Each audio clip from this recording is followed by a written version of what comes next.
It's 1 o'clock, actually 1:01. Thanks so much for being on the call and Facebook Live, your group. Denny Grimes talking about scripts and role plays for a C19 world. And as you know, if you've been here before, we do a lot of role play. We teach strategy. I want to unveil, this was just finalized today, you guys. You're going to start to see a brand kind of shift over. Denny Grimes, the mastery of real estate. And you notice the chess piece there, because I'm teaching kind of and you're learning kind of a strategy about the conversation. And I want you to develop a comfort level of asking questions, so you can basically, you'll have more than one question to ask. And we've talked before about the difference between a good question and a great question. Good question, you learn something. A great question, as you learn something and they learn something. And that takes a little bit of time and practice in order to get the questions just right. Much like a chess match, sometimes you will, rather than make a bold move, you have to get your pieces on the chessboard. And so that's what you're going to see moving forward. And any feedback, put it in the comments or whatever. So that's just kind of what we're doing to take up the program to kind of a new level. We'll have a redo of our YouTube channel. I haven't been shut down like the president has, so I'm still there. And feel free to go to Denny Delivers on the YouTube channel right now if you want recordings of anything we've done. Amador, some of that stuff on there may be good for your group. If you ever want me to call into your group maybe and be a guest sometime, that would be awesome too. As you know, be careful what you offer, because we'll hold you up to that. Well, hey, I benefit. I hope you guys, I trust you benefit as much as I do doing this, because I learned something when I spend time with agents. We're going to do a role play today, and Sunny, who's on the call, who kind of monitors back at the office, you know, she leads our role play each and every day from 8:30 to 9, and it really is an awesome time. And, you know, being a kind of quasi 7th level gives me an opportunity to connect, pour into, develop a better relationship with my team. So if you're in the team building mode, for you, the Rain Man or the Rain Lady, to take time and role play with them and teach them some of the strategies that you know, other than just reading scripts, has been really beneficial. And as you know, if you're not, I mean, if you're new, just letting you know, this is our stick: question-based, listening enhanced conversational scripts. And one of my ahas over the last 6 or 8 months doing this is, and particularly with the newer agents, and this happens on our daily role play, I will say, now, did you hear the words they said? And many times, until we get comfortable, we're not really listening to them. Today, we're going to talk about going to the next level on our listening and get some clarification of terms. And you know, if somebody said, hey, look, will you help me get somewhere? One of the first questions you're going to ask is, where are you going? And so that is the whole method behind what we do. I start every program the same way, just in case you happen to be new. I want you to understand what we'll be working on. There's many ways to handle objections, many, many different scripts. I just like the question-based, because I think it's logical and it leads them versus telling versus pushing them. We use the formula all the time where you acknowledge, you isolate. And if you're writing notes, if you want to take down some notes, I want you to slow down a little bit and spend time isolating, because when you isolate, you get clarity, they get clarity. We'll talk about that a little bit more. Then you address it. And I added there, it might be kind of hard to see. If there was a way that we can make that happen for you, would it be worth a 15-minute conversation? And now you have the permission to have that conversation, and you're not selling. In other words, you want to get to the center of the Tootsie Roll Pop. So I'm going to have a demonstration here. And if you have anything that you would like to talk about, make sure you put it in the chat. Any objections, any questions, any ahas, whatever, because we've got plenty of time to do that today. We'll go as long as we need to. We're going to be out of here at 2 o'clock. If we're a little bit over, okay, a little bit sooner, that's okay too. I got several points I'd like to get across to you today. Now, what was interesting in one of our role plays, and what will happen, you guys, when you start doing this, remember the difference between script practice and role play. Script practice, you're reading scripts back and forth to become comfortable with them. And one of the rules that we have in our role play session is that, or script practice as well, if they're going to be using scripts, I don't want them ad-libbing. I want them to have the scripts in front of them and follow along. That's the only way you're going to learn it. You know what? You take your favorite musician, Elton John or Shania Twain or whatever. They don't go up to the microphone and make up words, different words all the time. They have a script to follow. It's called music, right? So one of the things that came up today in one of our role plays was this. And I want you to think about this. We were role playing our value proposition. So again, if you're an agent, you should understand what your value proposition is to your buyer clients and to your seller clients or investor clients. Why should someone use you? And I know there's different levels of ages on here, different levels of experience. And so we had, this came up and the seller or the potential seller basically said, hey, you seem, it could be a buyer or seller, said that, hey, look, I would, this happened to be a buyer, met at an open house and had a good relationship, good rapport. That house wasn't the house for them. And this is what the buyer said. I'm concerned about your lack of experience. So you could be 45 years old or 55 years old and they might be concerned about your experience, or you might be 23. So we spent about 15 or 20 minutes on that. And let me kind of break it down for you. When you have someone make a statement like that, what's interesting, I let them go on with the role play for 5 or 10 minutes, and no one asked the question that was begging to be asked. Does anyone want to know? Let's just talk amongst us right now. If somebody were to say, I don't think you have the right experience. I don't think your office has got the right presence. Whatever that happens to be, what is the question that really is begging to be asked? Can you define experience? What would it take? What would it take for me to show you that I have enough experience? Right. Thank you, David. And so I came up with a list. This is new, and let's make some notes and talk about this. When you're addressing, now remember, you acknowledge, you isolate, and then you address. Now I put this up here for a reason. Is I don't want you getting clarification of terms and all this other stuff during your isolation. Get it all on the table. They may have more than one concern. Okay, so for example, going back, so you understand, David, just stay with me for a moment. You're the potential buyer. I understand you don't think I have maybe the experience you're looking for. Is that right, David? That's right. Yeah, I want to know, what kind of experience you have. Okay, now I know you want to go drilling there. However, notice this slide says we're addressing the objection. We're not in the isolation stage. So going back to David just for a second, well, other than your concern about my experience, is there any other reason you wouldn't let me go to work for you to help you find that home you're looking for? No, that's it. Okay, now they may say no, they may say yes. However, the important thing that I think is really important is that you don't go drilling until you know where the potential holes need to be. Okay, just don't go out and making holes in the ground. So when David then says, no, that's it, now it's isolated. The next step is to address.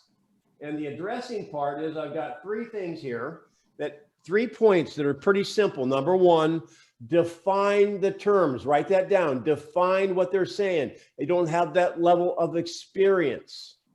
Okay, so what David was saying, so what'd you say? I'm going to switch it back. David, you're now the potential agent and I'm the buyer. What would you say what would you ask me? What do you mean by experience? Can you tell me a little bit more about that? Right, now he did 2 questions, which is okay. What would be somebody else? What could be another experience? I mean, what could be another question? May I chime in? Yeah, absolutely. Sure. So other than the lack of experience that you're feeling I have, other than that, is there any other reason that you wouldn't hire my team to go to work for you? Okay, so you might have missed what we said just a minute ago. That's the isolation. We've just gone through that. And I David, see. and that's okay. So that would be the question on the isolation. Now, the next step is Yeah, look, here's where we are. Nobody wants to hurt George. watch your mic, Nobody guys. wants to hurt you guys' refrigeration equipment, but Sonny, can you find them? the right there. Thanks. So what I want you to, write these things down, define the terms, quantify, and have clarity.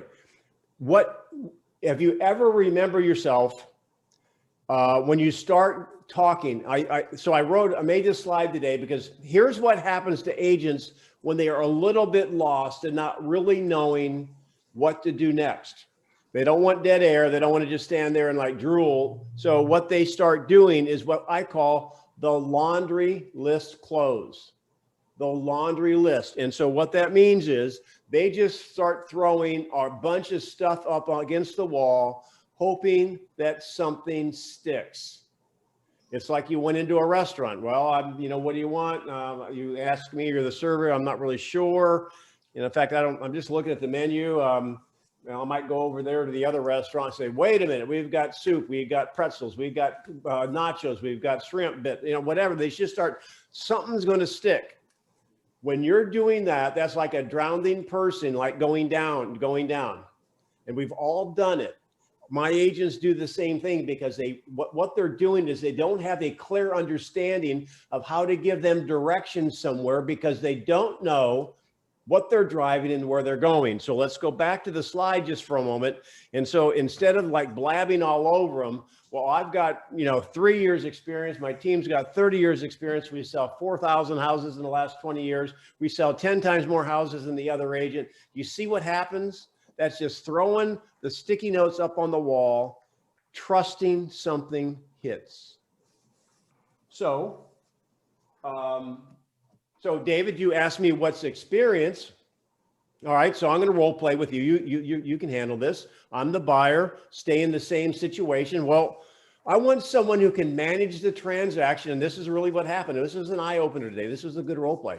I want someone who can manage the transaction because the last transaction I had, the agent didn't manage the dates and it all screwed up and it cost me $20,000. Now, go, David. What would you say there? Okay, so I'm sorry you had a bad experience, Danny. If I can show you that we managed many transactions in the past successfully, would that be good enough for you to move forward with me today? Okay, now that's a great question. However, let me ask you this question to think about. When I, as the potential buyer, said that, if without the clarifying there, what might the natural thought in your mind be? You don't seem to have the right experience. Well, first of all, I'd wonder, well, you just walked in here and we talked for a few minutes. How did you know I don't have that experience? Maybe because I'm young, or that ain't the case for me, or maybe I don't know. However, the natural reaction for us is to put a year on that, like, oh, so you want an agent that basically has X number of years experience. And it really had nothing to do with that. That's the aha that I had when we were doing this today. So someone who's newer in real estate, and maybe they've been doing it 3 years, they may think, well, you're right, I don't have a lot of experience. When in reality, the length of time in real estate wasn't the issue. A little bit more digging when I mentioned the fact I had a bad experience because they didn't manage the dates. What now is really the issue? Mismanaging the dates. Managing the back half of the backside. Well, he also said, and I want to make sure this is the other point. And I want to make sure that I get a good deal. I get a good deal on the house. So the other agent, I didn't get a good deal, and they didn't manage the transaction. It cost me money. Now that's laid out there. My question to you is, what is the real issue? How do you get to the center of the Tootsie Roll Pop? Anybody? What would you ask now? What could the agent have done better? Okay, great. Well, they were supposed to, I had an inspection contingency, and they told me I had 10 days, and I was busy. I was traveling, and my agent, called me on the 11th day. And I had to move forward, although there were some issues that cost me money. Oh, well, no wonder that you're upset and now not seeming to trust a lack of experience. But I think it might be mixing two different things.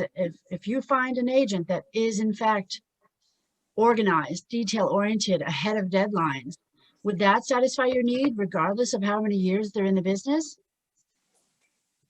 Now, see, that was a good question. Well, that's one of my concerns is I want to make sure that they're organized and they don't miss these key dates. However, I want to get a good deal. Now, before we go on into that, the only thing that I would say there, Barb, is when I said that, you may want to ask the question, well, was there anything else that happened? See, what you want to do, every time they kind of like go to another discussion point, my transaction was a cluster. Well, what happened? Well, they missed the inspection date. Do you think there might be more that I want to unpack? So make sure you say, well, wow, what else went wrong? Make sure you get all that out of there before you go and address it. Does that make sense? It's almost like we're having to learn to unpack more than one time in the conversation. So that was an excellent question, Barb. And yeah, it would make sense. I mean, in essence, you could be in real estate 5 years or 10 years and still miss a date. I want to know that someone's can watch out for these key things, and I want to get a good deal on the house. Excellent. I'm glad that you're being honest with me. Is there anything else that's important to you or might have been missed in the last transaction? Well, that was the main thing, and those are kind of the big things, Barb, for me right now. And so that's my concern. And I notice that you're younger in this business, and I'm just assuming that because you're younger, you probably don't have all that wired down yet. Well, I hear what you're saying, that wondering about the experience in number of years matching up to what my experience is. So I want to make sure that what I'm hearing you say are your full concerns. You want to make sure someone's detail oriented, gets you the best deal. And is there anything else that you want to be confirming will happen before you select the right agent? Okay, great isolating question. No, that's it. Well, great. Very good. I would like the opportunity to discuss with you for a couple of minutes how I manage the transactions, so I could give you that reassurance in advance that all deadlines will be met as early as possible, and that I review with you strategies on how to absolutely get the best deal before you move forward, because I understand you didn't have a good experience in the past, and this is a large investment, and I want to make sure you're comfortable each step of the way. So, all right, that was great. Now let's stop just for a second. What would you do if you're a solo agent? How would you make me feel comfortable that you're detail minded and that won't happen again? Because obviously if you have a team, you can talk to your hub. We'll get to that in a second. How would you, as a newer agent, or maybe not one that has a team support system, how would you convince me? No. How would you help me be convinced that you are the right person? Anybody? This goes back to value proposition, guys. So now I've had a bad experience. It's cost me money. I've mistakenly misarticulated experience with minding the details of the transaction. Well, you could say in 100% of the transactions I've managed over the past 2 years, I have met every single deadline. In fact, I'm typically ahead of schedule, and I am always in touch with my client, making sure they're on the same page with me for dates and deadlines. Well, let's just assume that's true. Kind of a statement. This is what I'm talking about sometimes you want to basically ask a question like a chess match. You want to move a pawn before you move the rook. So is it like, is that good? Would it be good enough for you type of a thing? Like, what am I looking to get their reassurance on? How would you phrase that? We're going to spend a minute here hovering. The important thing is this. If I'm the buyer and I have that concern, I would ask this, Barb, you're the agent now. So Barb, you're the, okay, so I'm the agent, you're the buyer. Yep.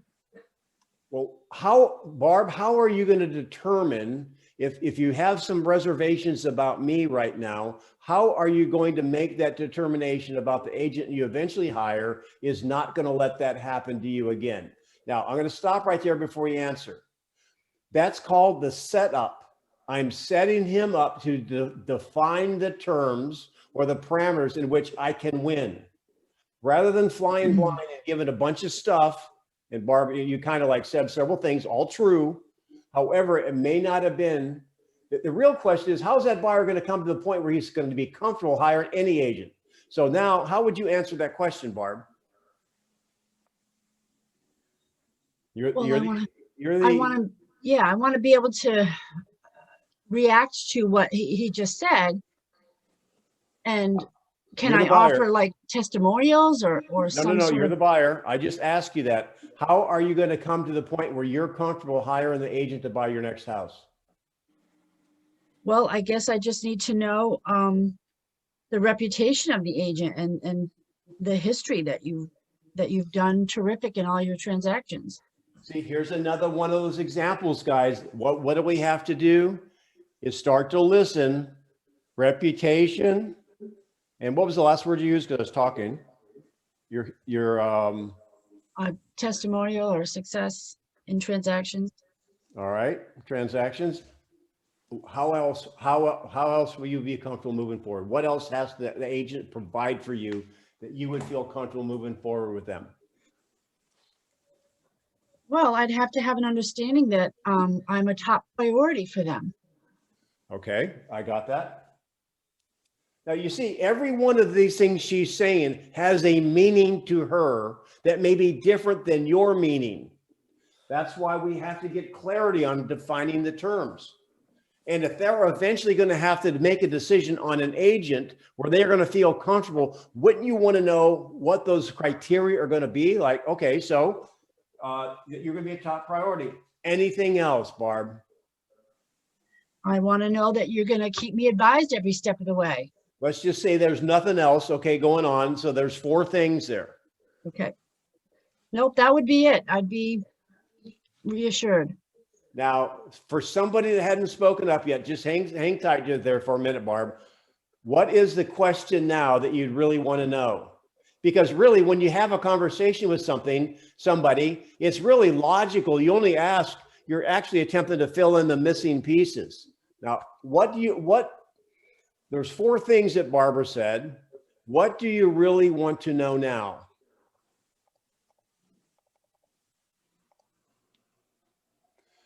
And you don't have to always do this. You don't always have to say, well, which one is the most important? Here's which you could. We've taught that before. Isolate, bring it down to 1. And for example, it would look like this. You know, those are all great. If you had to summarize it, which one, based on your past experience, would be the most important thing for the agent to be able to demonstrate with you? That's you, Barb.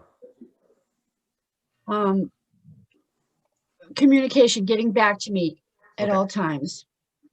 Here's the question that needs to be asked. At some point in time, if that in fact is what that buyer's number 1 goal is, I want an agent that's going to communicate. How will that buyer then, in a conversation with an agent, be convinced they're an agent that will give them that level of communication? How will they know? You ask them. Then Barb, if I understand, the communication is very important. What would that agent be able to show you, to demonstrate to you that you had confidence moving forward that they were going to do that? Now, basically, rather than laundry listing, throwing sticky notes against the wall, they will tell you. I don't know what they might say. They probably haven't thought about it. They're probably going to go with a gut feel. However, now you're at least giving them directions to a destination, you know where they're going. So for me, how can I demonstrate for you that I'm going to give you that level of communication, Barb? Well, I think that we would have to speak at least once a day, so I knew where we stood. And you know, so if I committed to do that, pinky promise knuckle bump that we're going to talk every day? And that, would that give you the level of comfort to move forward? You see what I'm attempting to demonstrate here. Obviously we're taking 20 minutes or 30 minutes. The role play is not that long. I'm attempting to break it down into bite-sized bits to make sure you define their terms, you have clarity, and you quantify. If there's any number in their statement, price, good deal, I don't want a long contract, then you must quantify it, because unless you do, it's weak. So, okay, so basically, if you agree, Barb, that you're going to contact me every day and you seem like a nice person, that satisfies half my concern. Now, going back to the listening side, who's been listening? What was my other concern, guys? I gave you two. Cost you $20,000. That cost me $20,000 because they didn't take care of the details. There was one more that I said, though. Didn't get a good deal. There you go. Good deal. I want a good deal. Good deal. Somebody define that for me.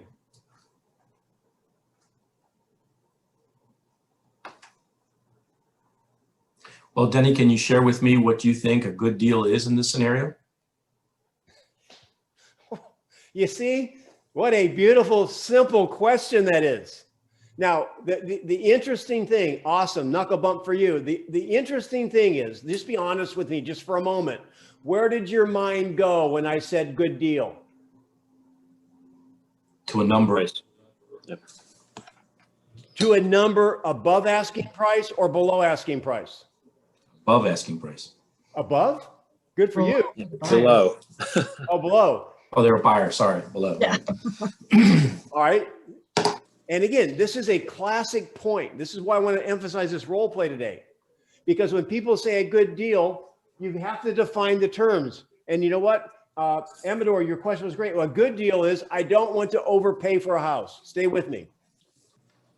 And so what do you mean by that, overpay for a house? I don't want to pay more than I have to. Okay. And how would we determine how much is too much or not enough? I mean, at the end of the day, Denny, what is going to cause you greater pain? Paying a little too much for a home, beating somebody else out, or actually buying the home and being able to move your family in, or losing that particular property by $500 to somebody else? That was kind of a complex question. Good one. Probably that could have been a couple of different questions. And let's just assume you kind of isolate. Other than that, okay, let's say you went through all that. Listen, I lost $20,000 on the last house. I feel like I've got to make up some ground. So I just want to make sure when I move in, I don't find out that somebody else got a better deal than me.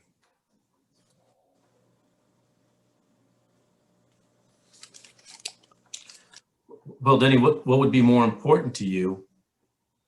I mean, first of all, what I want to ask you is on this particular property, on a scale of 1 to 10, 1 being this is the absolute best house you could probably move into, and 1 being you don't really care whether you buy the house or not. Where are you ranking this house? No, you did your homework. Everything you've shown me is a 7 to 9. This is going to be up there 8 or 9, and I'm not really sure a 10 exists. You know, I'm married at 10. And then beyond that, there's probably no more 10s. So then Denny, my question is, what would be more important to you? Buying the house and later finding out that you paid more than the closest other offer to you, or missing out on the house and having somebody outbid you by $500?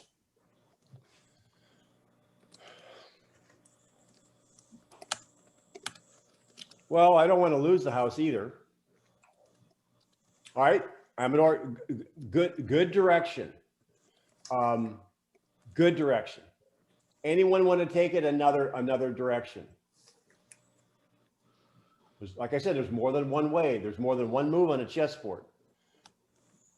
The last question he asked me, he had me kind of in a pickle. because it was a good question. And you know that when you ask those great questions, it's kind of like checkmating someone.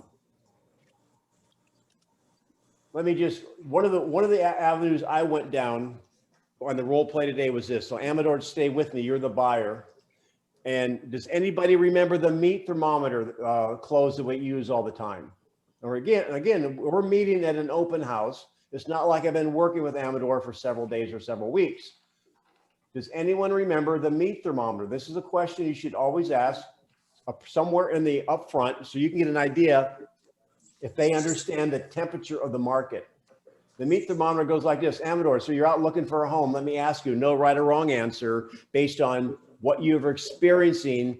Is the market working in your favor as a buyer right now or working against you? Working against me.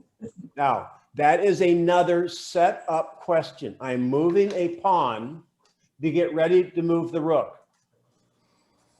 Now, why do you think I want to know that?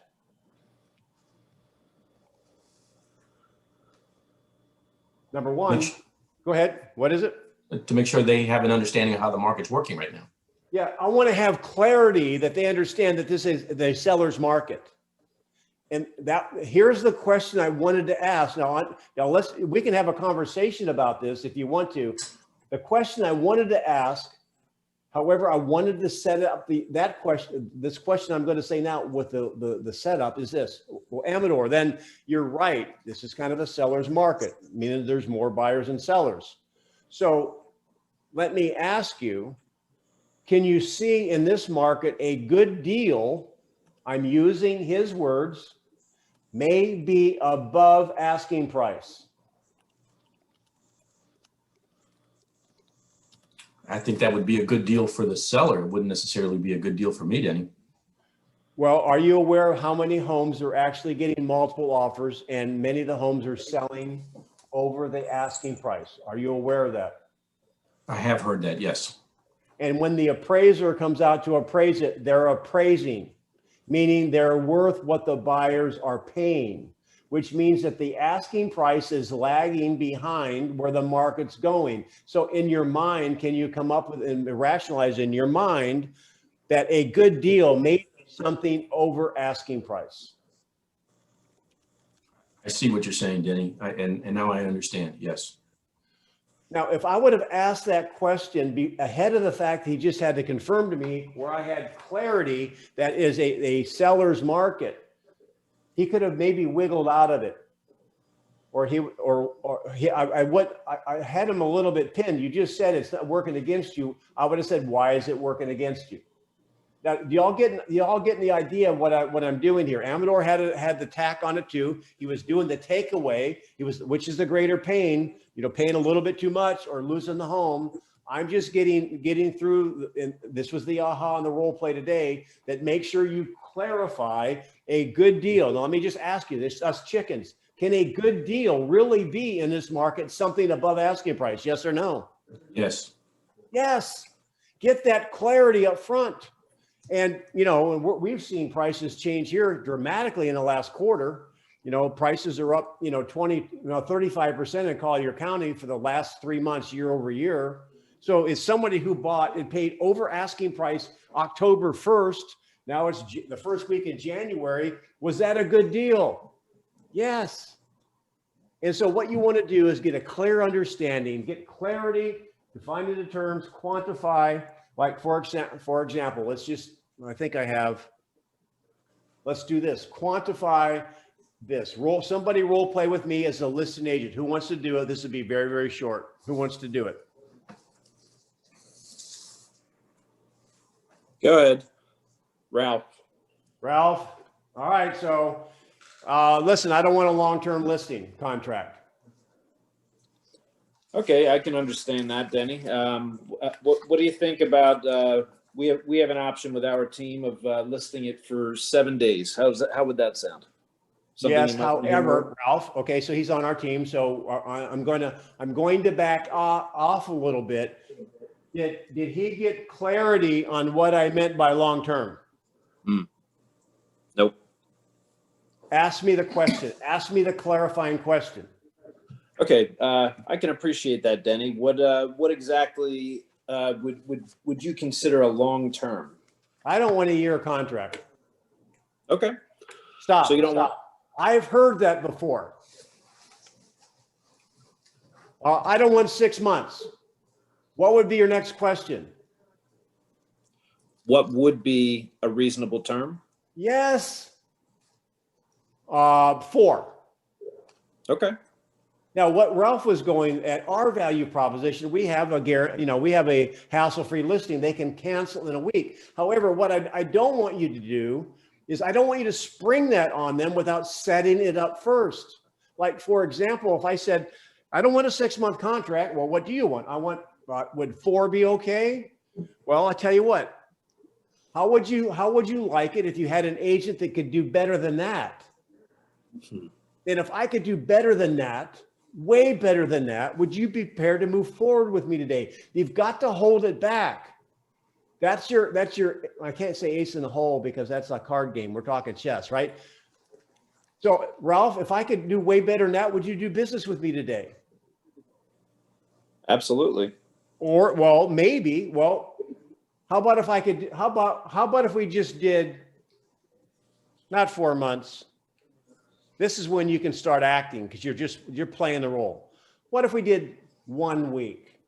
1 week at a time. Would you hire me 1 week at a time? Yeah, I'd be interested to hear more about it. You see? I've never heard of that. So yeah. And now you've got to have a little theater in that. Well, you know what? I'm not really sure. I'll go to somebody else. Somebody else pop on. I haven't heard from yet. Come on, be brave. Yeah, Pennington, let's go. You can do this. Unless you're not in the tanny bed, are you? No, but I just jumped on, so I'm a little lost on what we're doing. Well, that's okay. Yeah, we've been there before, right? So you heard, I'm going to tell you what I'm going to say. We're going to talk about this formula right here, clarify. All right, listen, you know what? I think I'm going to go, I want to have someone that has some experience and, I want somebody who sells a lot of houses in this neighborhood. Like how many houses? See, some agents would take that and say, well, we do this, we do that. They'll start laundry listing all the sticky notes on the wall. Stop it. Well, well, that agent over there, they seem to have signs everywhere. Maybe I should go with a neighborhood specialist. How many homes have you sold in the area? In the past year or in my career? Another great question. See, don't answer the question unless you understand it. Or what would be another great answer? Are you talking about me, my team, our office? You see, when there's a number in it, make sure you quantify. Jeff, stay with me. The other agent said they do it for less commission. I can certainly appreciate that, and I'd certainly want to get the best value. What does less commission mean to you? Beautiful. Well, I don't want to pay. I've had agents say this. Customers say this. I don't want to pay 8%. So it's just I don't want to pay 6%.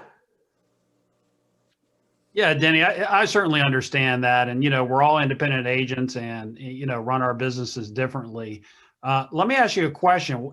Is it more important what you pay commission-wise, or is it more important what you net in your pocket at the end of this transaction? Now, okay, so I'm just going to give you the way I would have probably played that move. That is the great question. There's one question I think you should have asked up front. What is it? Quantify it. I What just number? want to pay less than 6.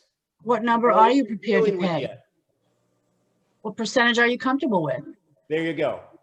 Make sure you get to the quantification of it, because then you can go. Now, for example, Jeff was on the right track. However, if I was thinking that, well, I would like to have a 5.5, let's say, is it easier now to justify why you might be worth a half a percent more versus me saying, well, I want to do the whole transaction for 2%. So you want to get clarity. So Jeff, I'll stay with you just for a second. So, well, the other agent said they'd do it for 5. Will you do it for 5? Now your question would be perfect. Go ahead and say it one more time. So Denny, at the end of the day, is it more important what the other agent's charging and what your commission rate is, or is it more important how much you actually net from this transaction and how much money you put in your pocket at the end of the day? See, that's one of the classic attack modes of a commission issue. Then you have the negotiation. There's more than one strategy. However, that is a great question, because when you say what's more important, what you pay in fee or what you net, that is like many times I've said that, even in role play, it does stop them, because many times they have not thought that far in advance. They haven't connected the dots. So therefore, it's a great question, because now you're learning something, they're learning something. Awesome. So let me go to something else now, and a couple things I want to cover before the end of the day. Sunny, is there anything? No, we're past it. Nothing, it's not relevant anymore? No. Oh, okay. Here's one. Who would like to have this one as a potential seller? I want to list my house with you, but you're not sure, but I'm not sure you're a luxury brand. Any brave souls out there have to deal with that occasionally. Let's go back when I'll make it kind of simple. What we want to do is we want to go back to that. Where are they? All right, so define terms, quantify, have clarity. Where are the ambiguous words here?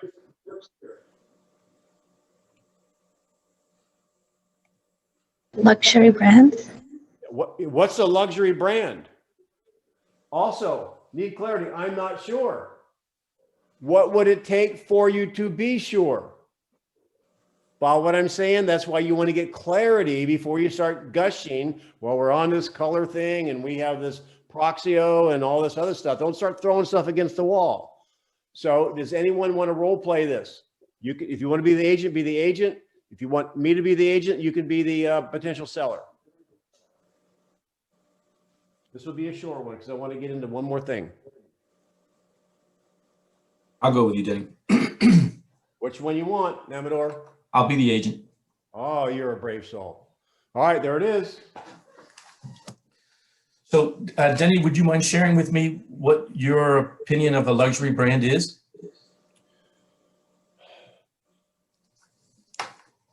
You know, that's a pretty good question. I don't, a bazillion years in this business, I'm trying to think what maybe a seller might say. Well, I'm a luxury brand has a reputation of selling, this is probably going to be what you said, somewhere in the maybe $1.5 million range. Is that right? Yes.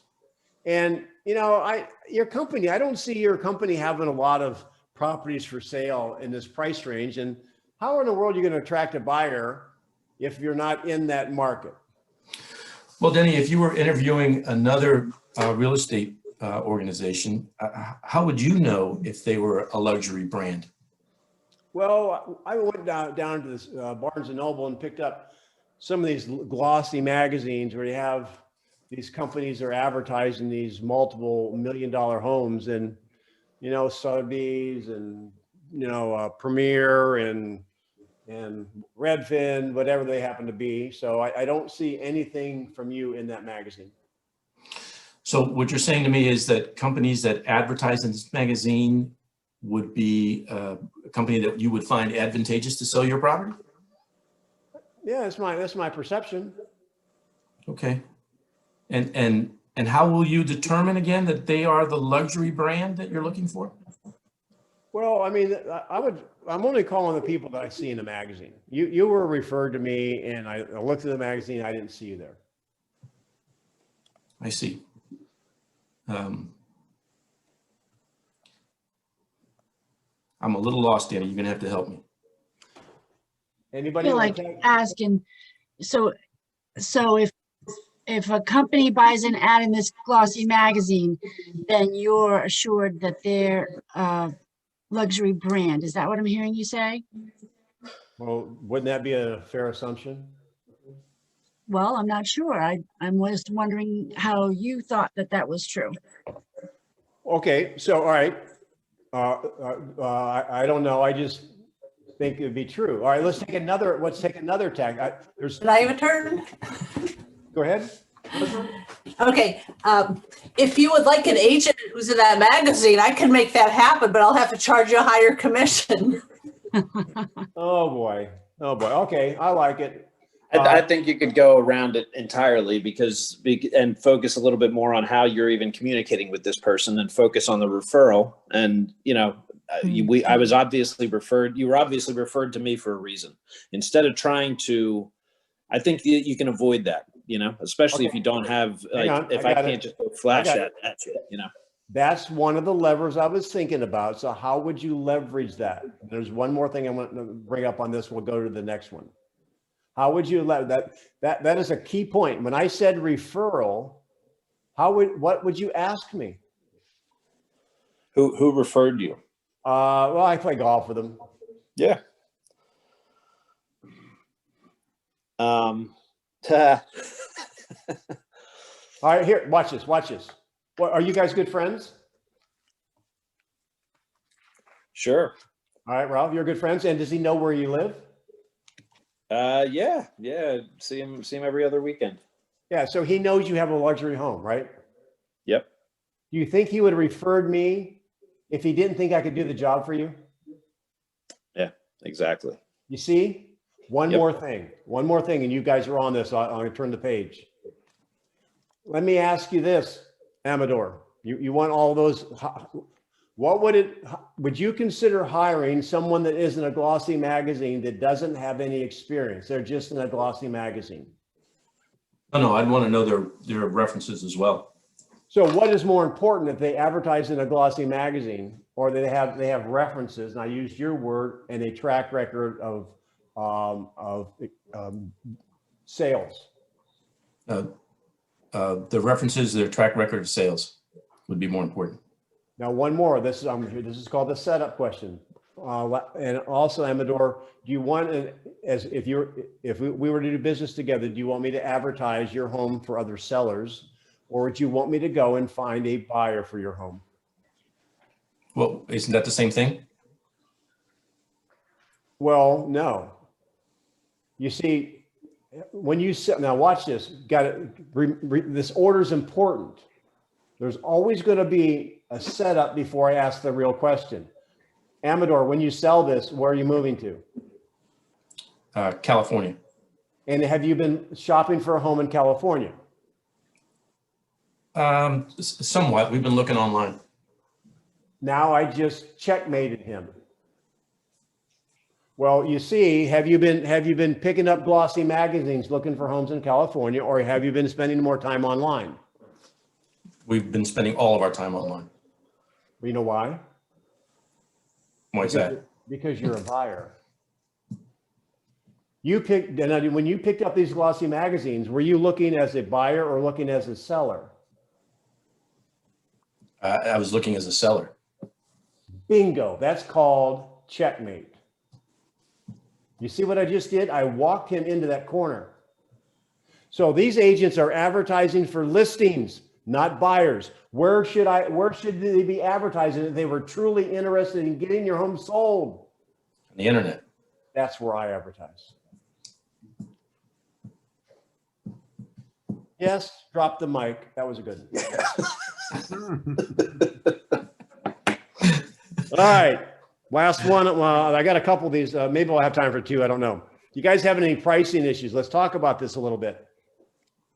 Zillow is telling me my house is worth more than you are. Who am I supposed to believe? Who wants to handle that one? Somebody, come on. Well, we could get you set up with an comparative market analysis so that we can look at the comparables in the area and give you a better estimate. Local. Well, I'm assuming, Kaylee, I'm assuming that you showed me that information already in the listing presentation, and your number's lower than what Zillow's saying. So you're saying it should be like, 480, maybe 5. Zillow's saying 575.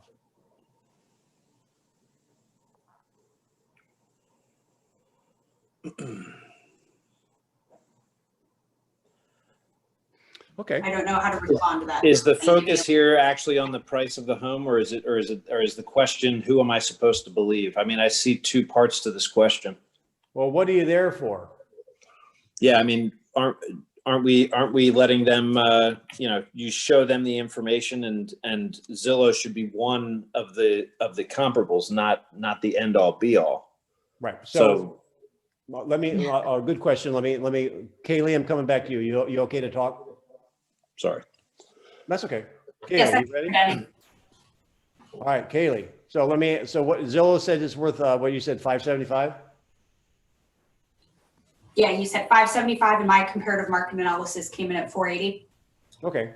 So what are you saying then, you're prepared to move forward with me today at 575 if we were to list at 575?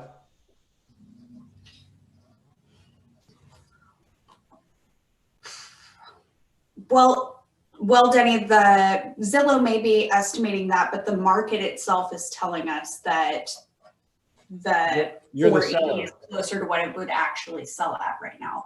You're the seller. Oh, I'm the seller. Yeah. So you're ready to do business with me today if we list at 575? Yes, we can see how that goes. See how long it lasts on the market, 575, and maybe we could do a price reduction in the future if it's not getting interest. She keeps talking. This is the kind of seller you want, right? So going into pricing a little bit, again, I'm going to give you bite-sized pieces of this. If Kaylee has motivation, she needs to move. She wants to move to Orlando to be closer to family or a transfer or whatever. If she has motivation, I'm not going to fight her on the listing presentation on the initial asking price. And here's why. Is it possible you're wrong and Zillow's right? Yes or no? Yes. Possible. It is possible. And then the next thing I'm going to say, now the sellers will do this. Kaylee, all right, so just really quick, let me go through it. So would you at least acknowledge that 575 is more aggressive than your neighbor sold for? Yes or no? Yes. And if it sells for 575 or somewhere close to that, notice I said somewhere close to that, do you win? Yes. All right. And then if you win, then I win as well, right? Correct. We're on the same team. Because I can't tell you certainly it won't. So I'm going to get the listing signed. Now there's one more step that I'm going to go through. And I'll spend some time talking about this. Is there anybody out there that would, and it's okay, this is just the way that I roll. Is anybody out there that would disagree with doing that? Would you have the conversation about activity up front, all this other stuff? Would you attempt to get her down before you get the listing commitment signed? Hey, Denny, you've kind of opened my eyes to a new way of looking at it. And I think that ultimately during the listing presentation, I would have already done that.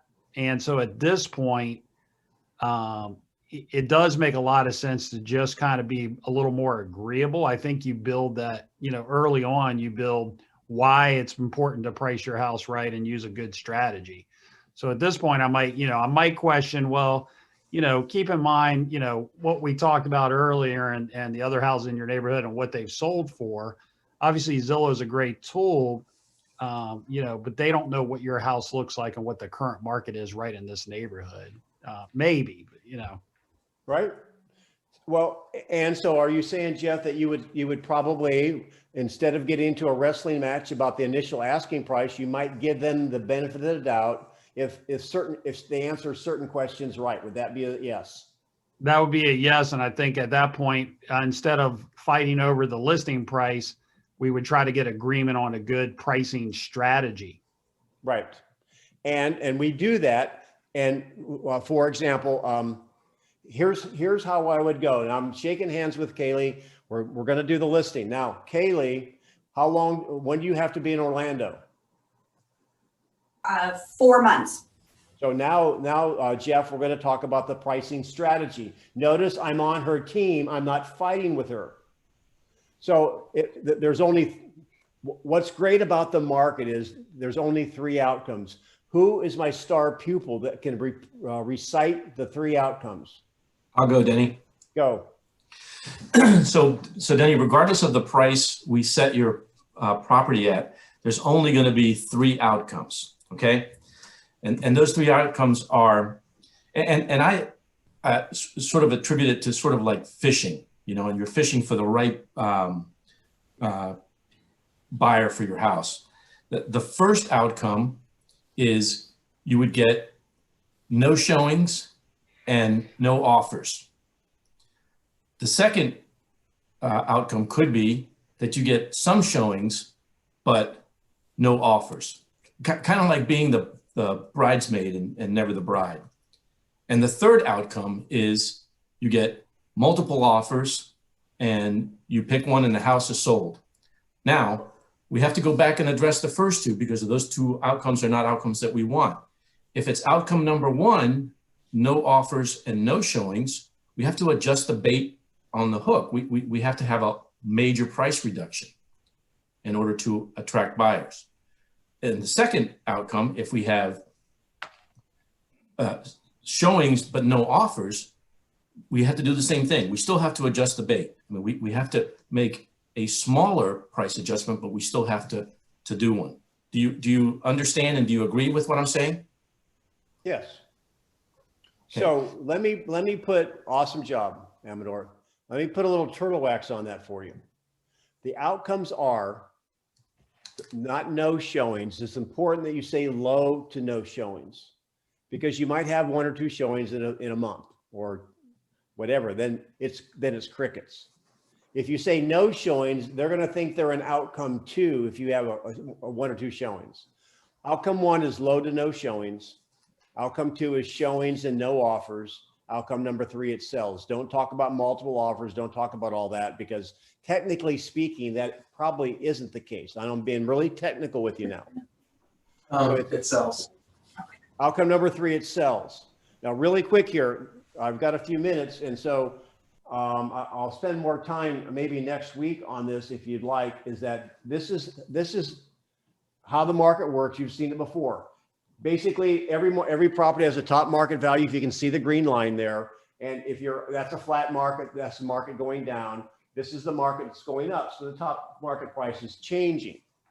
And my presentation with the seller is going to be, and I asked this question up front, if we don't know where top market value is, do you want to miss it above the line or below the line? And I'll let them answer. And I'll say, if we miss it above the line, we can always reposition. And that's one more thing on the turtle wax, Amador. I don't say lower the price. We're going to reposition it down. And as we get, so at some point in time, you're going to start up here. What will happen? What outcome will you be up here this high? That's called outcome 1, right? Take a $400,000 house listed at $4 million, not going to get a lot of showings. Reduce it $100,000 a day. At some point in time, as you get closer to this green line, you're going to go from outcome 1 to outcome 2. Yes or no? Yes. That means every listing you have out there right now that's not getting activity or low to no showings, you're point A, you're too far above the line to get showings. So you'll either have to wait for the market to catch you or that seller will have to capitulate. And as an outlier, you'll find an irrational buyer. So when you go and you mentioned the CMA a minute ago, you guys, I forget who it was. It was, I don't remember, it doesn't matter. Your comps are going to be below the line in the market we're in now, most likely. So I just want you to know that if this is the line I would use with Kaylee, you need to be in Orlando in 4 months. The pricing strategy is this. What will you do if the market says no? Coming to you, Kaylee. Was she there? Oh, yeah. Yeah. What will you do if the market says no? If the market says no to our price, we will have to adjust our price. Okay. Now that's all right. So here's this is I always ask the same questions. So if the next question you want to know is how long? Go back, Jeff, to our market pricing strategy. Well, if we're in outcome number 1, low to no showings, which means we need a major repositioning, how long will you wait before you reposition? About 2 weeks. So isn't that better than you giving them a date? I've had agents in role play. Well, what if we wait a month? Well, they're ready in 2 weeks. Okay. All right. So in 2 weeks, if we're to have outcome number one, we have to reposition significantly. If we're outcome number two, we have to reposition not quite so significantly. And outcome number three, we win, right? So that's the pricing strategy. And I know a lot of agents will go ahead, and there's nothing wrong with this. I used to do this, write in automatic price reductions in your listing agreement. I don't mess with that anymore, because if they have motivation, they got to be in Orlando in 4 months. I'm having weekly conversations with them, and every conversation starts with, "Hi, Kaylee, how you doing? It's Tuesday afternoon. It's time for our follow-up call. What outcome were we in the last week? 1, 2, and certainly not 3. Yeah, we were in 1. What does that mean? That means the market is saying no to our price. And so are you ready to reposition? Yes, I am. So it's been 2 weeks. We're at 475. We had 1 showing. What's your next point? Let's try 469. All right. Now, what are you thinking when you say that? Hang with me. I'll finish this up real quick. I know I'm going a little bit over time. I hear that. Now, do you think that's a significant or a minor price adjustment, Kaylee? I would feel that's a significant price adjustment. $6,000? Maybe for this buyer, it's significant. I don't know what their bottom line is. Okay. So then, all right. So I got that. However, remember, we have to have you in Orlando in 4 months. So we just wasted 2 weeks. Is that where you want to be? What's the market doing, Denny? What would you suggest my new price point would be? Well, I can tell you since in the last 2 weeks, you're at 575. There hasn't been a sale over 500 yet in the last 2 weeks. Okay. What's So your number? let's- Just confirming. Yeah, let's move to 499 then. Wow. She was at 469. See how good I am? So go ahead and type in your ahas in fact, just give me some ahas on this, you guys, because I want to hear it. I don't always see the chat. What did you learn today? What made this hour worthwhile? Really, really listen. It's the practice listening. That's I have it written down 3 different times, because what somebody's going to tell you will give you the secret to how you're going to deal with them. Every person is going to have a different opinion about something. So the more questions you can ask, the more personalized your approach can be to that one person. Awesome, Ralph. Give me another one. I think I'm going to get a good flashcard out of this, Denny. A flashcard? Yes. You remember what those are? Yes, I use them still for communication. One more. You guys, one more. Thank you.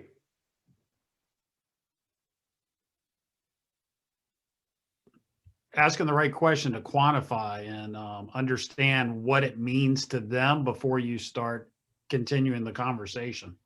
Yeah, that's awesome. Thanks, you guys. Thanks for being on the call. Appreciate your input. Great interaction. Great questions. Love doing this. We'll see you next week, Tuesday. Go to Denny Delivers YouTube channel and be watching for the new Denny Grimes Mastering Real Estate logo. See ya. Thanks. See ya.